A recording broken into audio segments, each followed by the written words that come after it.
तो हेलो दोस्तों, केना छी अहाँ सब? अहाँ सबके स्वागत करै छी एक और नया ब्लॉग में। तो चलू आइ के ब्लॉग में अहाँ सबके देखाबै छी मूंग के दालि के सब्जी कहियो या सन्ना कहियो, जे भी किछु कहियो।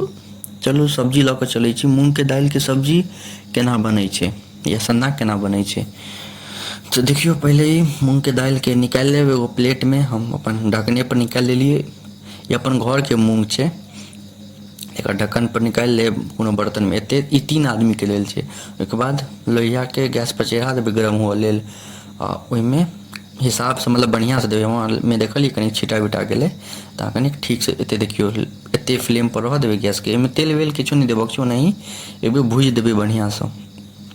बढ़िया से भूजऽ के मतलब छै जे ई जे कल रंग देख रहल छियै ई हरियर यऽ, ई बाद में जाके भूरा भऽ जायत। तो एते मतलब एते देर तक भूजऽ के छै जे ई भूरा कलर में ही आबि जाए। देखियो हरियर से भूरा कलर में आबि गेलै। ओहिके बाद अपन एकर गैस बंद कऽ कऽ निकालि लेब एगो बर्तन में। ठीक छै, अखनी बड्ड गरम हैत। एकर बर्तन में निकालि कऽ कनी देर ठंडा देबै, 5 मिनट 10 मिनट, जे बढ़िया से एकदम ठंडा जाए। ओहिके बाद की करक छै, ओहिके बाद एगो कप लऽ लेब, मतलब मिक्सी के सबसे छोटकी वाला कप। ओहिके बाद ओहिमे धऽ लेब जते मूँग छलै आ एक बेर चला देबै मिक्सी में बढ़िया से मूँग के। आ कते देर चलाबक छै, बस 1 सेकेंड एना ऑन करबै, बंद करक छै। ज़्यादा देर नहीं चला, नहीं तो बुकनी भऽ जाइ छै। देखियो 1 सेकेंड में कते बुकनी भऽ गेलै। ठीक छै, तो 1 सेकेंड बस चला लेब। और ओहिके बाद की करब, एकरा कनिक फटकि लेब। अहाँ सब मिथिला से हैब तऽ ई अबिते हैत, अगर नहीं ई मुश्किल यऽ तहन तऽ ई की छै, हमर घर के अपन घर के छै ई मूँग, तेँ ई फटकऽ पड़लै, छिलका सब निकालऽ पड़लै। नहीं अगर अहाँ दोकान से अनबै तऽ ओहिमे छिलका सब नहीं हैत। ओना नहीं पता चलत जे अहाँके जे दोकान में से अनबै में छिलका छै कि नहीं। तो दुकानदार से एक बेर जरूर पूछि लेब जे एहिमे छिलका छै कि नहीं। अगर ओ कहत दुकानदार जे एहिमे छिलका नहीं छै, तहन तो आयब घर पर, गैस पर भूजि लेब। भूजनाइ जरूरी छै, एक बेर भूजि लेब ओहिके बाद सब्जी बना सकै छी। नहीं अगर अपन घर के यऽ तऽ ई सब करत कनिक पड़बे करत, कियाकि ओहिमे छिलका रहै छै, गर्दा सब रहै छै, तऽ ओ सब कनिक हटाबऽ पड़ै छै जे खाय में कच कच नहीं लागे, एकदम सुंदर स्वादिष्ट लागे।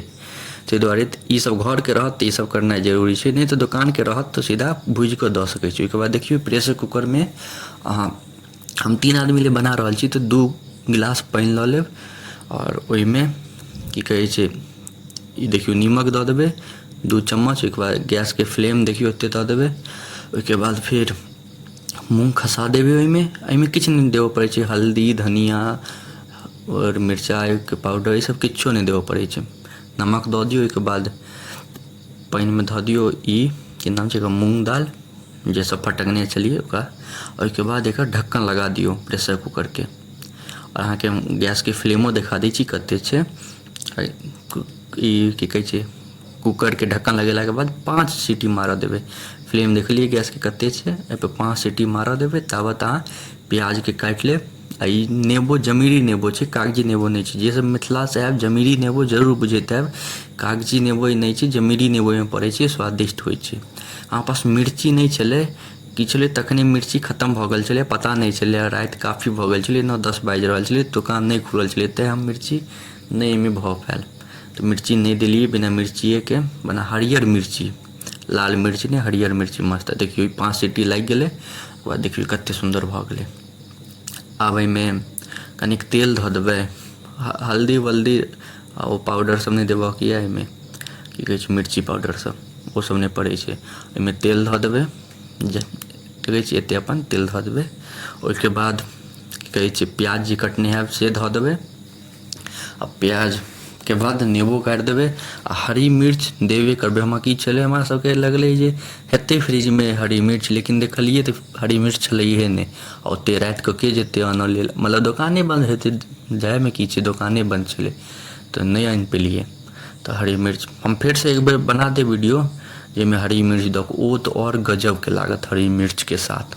एकदम पतला पतला काटि कऽ एहिमे दऽ देबै। जेना प्याज सब देलिए ओहिना हरी मिर्च दऽ देबै। ओहिके बाद नेबो काटि देबै।